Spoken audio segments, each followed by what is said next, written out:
I recently actually finished reading Sawkill Girls by Claire Legrand. Um, so the exposition of this book, so I'll start with the setting. It takes place in Sawkill Rock, which is off the coast of Massachusetts.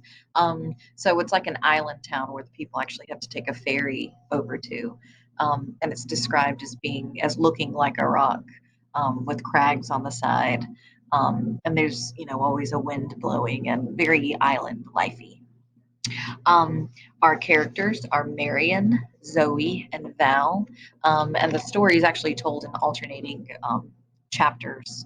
Even though the chapters aren't really numbered, it's just Val, Zoe, or Marion, Zoe, Val. It kind of goes in that order. Um, and the problems, there's a few, but Marion may be the main character, um, especially when you see how the story progresses. So you do need some background information on her. She and her family have just, or she and her mom and sister have just moved to Sawkill Rock. Um, Her father passed away in an accident. Um, and you kind of need to know that to kind of understand her character and how she deals with some of the other traumas, I guess, that go on.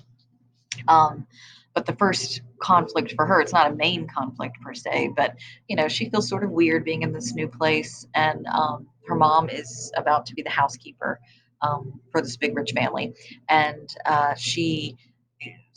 they convince her to get on this horse and just try it out. Well, the horse freaks out and takes her on a bit of a tumble. So that's her first sort of conflict, but leads to Zoe, who sees this happen. Now, Zoe is thinking about her friend Thora, who went missing, I think, 7 months ago.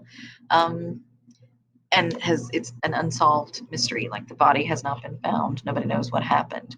But even before that, she'd kind of lost her friend Thora because Thora started hanging out with Val, who is the third kind of main character. Now, Val is an interesting one because she is sort of this snobby, rich, perfect person.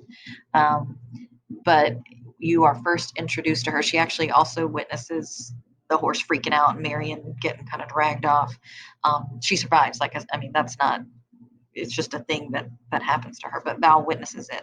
And it talks about how she doesn't even really care about that. She feels this pull in her stomach where he has noticed uh, the new girl in town. And so you already know something is creepy in this place because what or who is Val getting vibes from? Um, and that obviously the missing girl, you learn that there are lots of girls that go missing on this island. So that's sort of the main conflict. Do we have a serial killer? Do we have a monster? You soon find out what the bad guy is, and I won't spoil it because it's pretty good. Because this book is considered a horror story, although I don't know, it's a little creepy, but it's not horrific.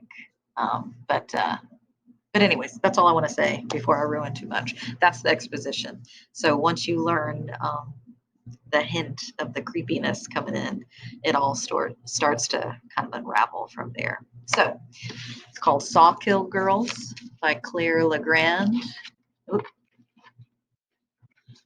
don't love that. Um, I love the cover too. It's really cool. But anyways, this video is not about the cover. It's about the exposition. So you should read it. I really recommend. Okay, so Sawkill Girls by Claire Legrand. Go read it now.